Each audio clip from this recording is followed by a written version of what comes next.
Halo teman-teman, salam sehat selalu untuk kita semua, salam sejahtera dengan saya Bung Ropan. Pelatih kepala tim nasional Indonesia Sintayong saat ini bisa saja berlibur ya, menikmati ya ketika dia sudah selesai memimpin timnas Indonesia tim senior ya. Ketika berlaga di Piala Asia di Qatar dan kita sudah lolos ke babak 16 besar menciptakan sejarah walaupun kalah dari Australia, tapi PSSI sekarang memberikan kelonggaran, dia harus bisa balik. Ya, walaupun rencana sebenarnya dia ingin ke Eropa ya untuk berjalan-jalan di Belanda dan negara-negara Eropa lainnya untuk masa liburan, karena dia juga berkeinginan untuk mencari striker-striker yang bisa dipakai di tim nasional kita, karena STY merasa bahwa kita kekurangan striker yang bagus. Itu sudah dirasakan perlu untuk ditambah. Dia sudah bisa sudah berbicara face to face dengan Ketua Umum Pak Erick Thohir, dan Pak Erick Thohir mensupport, mendukung soal rencana STY ini. Tapi saat ini STY balik dulu ke negara asal dia, karena dia konon mungkin bisa ya datang mengunjungi di Seongnam FC, tempat di mana dia diberikan tugas juga oleh Seongnam di sana sebagai salah satu penasehat kalau nggak salah ya untuk klub Korea tersebut. Dan ini dimanfaatkan dengan baik. Dia bisa ketemu dengan keluarga ya sebelum dia harus balik juga mempersiapkan tim ini tidak lama lagi, karena di bulan Maret ya tanggal 21 dan 26 itu kita harus bisa mempersiapkan tim kita menghadapi Vietnam dalam lanjutan di fase kedua ya untuk babak kualifikasi atau pra Piala Dunia zona Asia di grup F. Ini pertandingan yang krusial melawan Vietnam. Pertandingan yang menentukan buat tim nasional Indonesia, karena kalau sampai kita kalah, nah itu bahaya buat kita tentunya. Bisa kita tidak lolos karena Vietnam yang akan bisa lolos, bisa mendampingi Irak ya.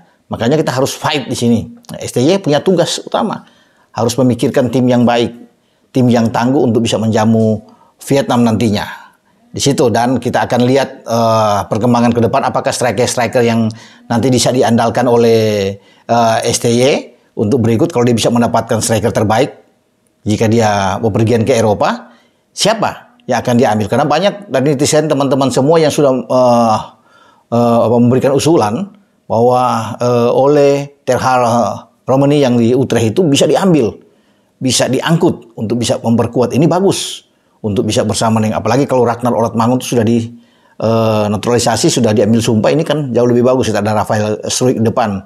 Nama-nama selain oleh Romani ada juga dengan Delano ya, ada kemudian Milan Manhoef ya, Ilyas Alhaf yang sekarang berada di FC Noah di Armenia, karena Ilyas sebelumnya pada musim yang lalu bisa mengangkat Almere itu lolos ke Eredivisie, dan dia juga salah satu pemain yang disebut-sebut ya sedang diincar untuk bisa memperkuat tim nasional Indonesia. Tapi semua itu harus datang dari STY, karena STY yang punya hak, punya wewenang, dia diberikan oleh Pak Erick ini untuk menentukan siapa pemain yang diinginkan. Kalau STY nggak selera atau nggak mau ya pasti federasi tidak akan memanggil dia. Semua harus datang dari STY, mengusulkan ke federasi. Pak Erick lihat dan akan mengundang pemain tersebut untuk kemudian diproses seperti yang sudah yang berlangsung ya.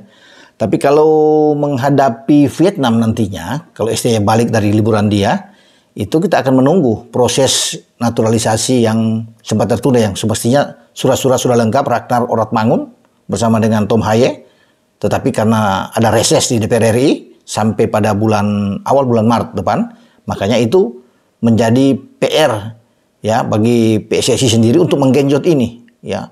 Apakah ini keburu sebelum tanggal 21 menghadapi Vietnam? Ya, itu juga menjadi perbincangan. Masih diragukan, karena kalau dia selesai, katakan itu mereka memulai rapat di atas tanggal 5 ya, atau tanggal 6, tanggal 7 ya, kemudian selesai bawa ke paripurna, Kepres turun. Ini misalnya nih contoh cepat, ini bergerak dengan cepat PSSI, tanggal 10 atau tanggal 11 Kepres turun, mungkin tanggal 12, tanggal 13 diambil sumpah ya. Ini hanya punya 1 minggu sebelum ke 21.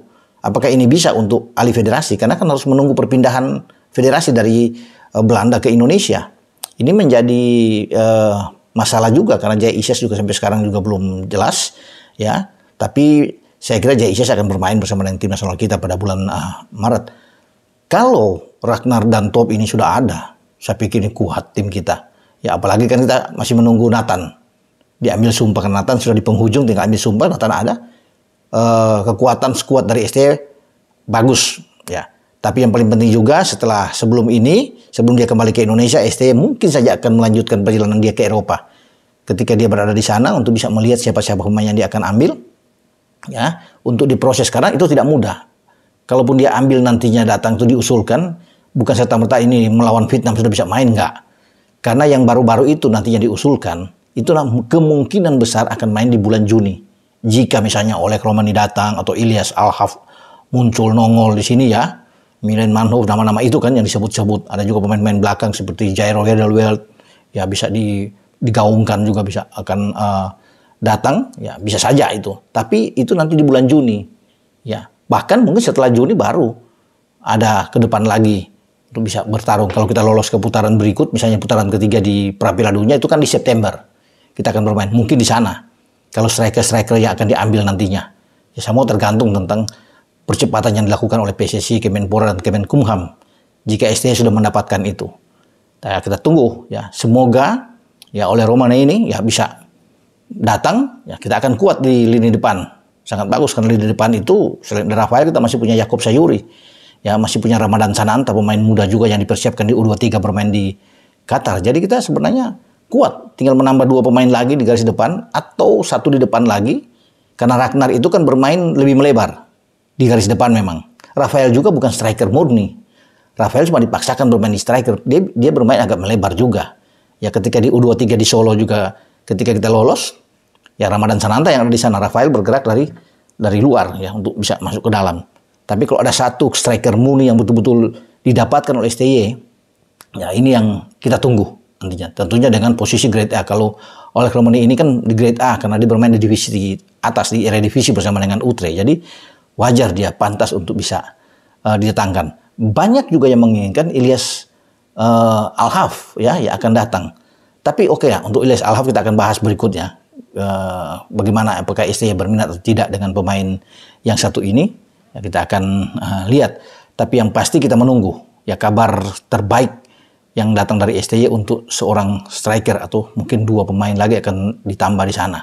Ya sambil menunggu proses pengambilan sumpah dari Nathan dan juga menggolkan Ragnar Oratmangun ini dan Tom Haye dikebut untuk bisa bermain melawan Vietnam. Semoga ya itu yang kita harapkan bersama dan juga para netizen penggemar sepak bola Indonesia.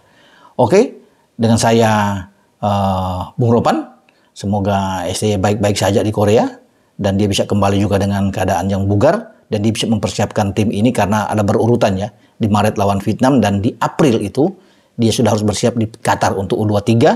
Di akhir Maret juga harus tim ini berangkat ke Dubai untuk TC di sana. Mungkin selama seminggu dan itu yang akan menjadi tugas utama bagi STY dan semua disupport dengan habis oleh Ketua Umum PSSI Pak Erik. Ciao.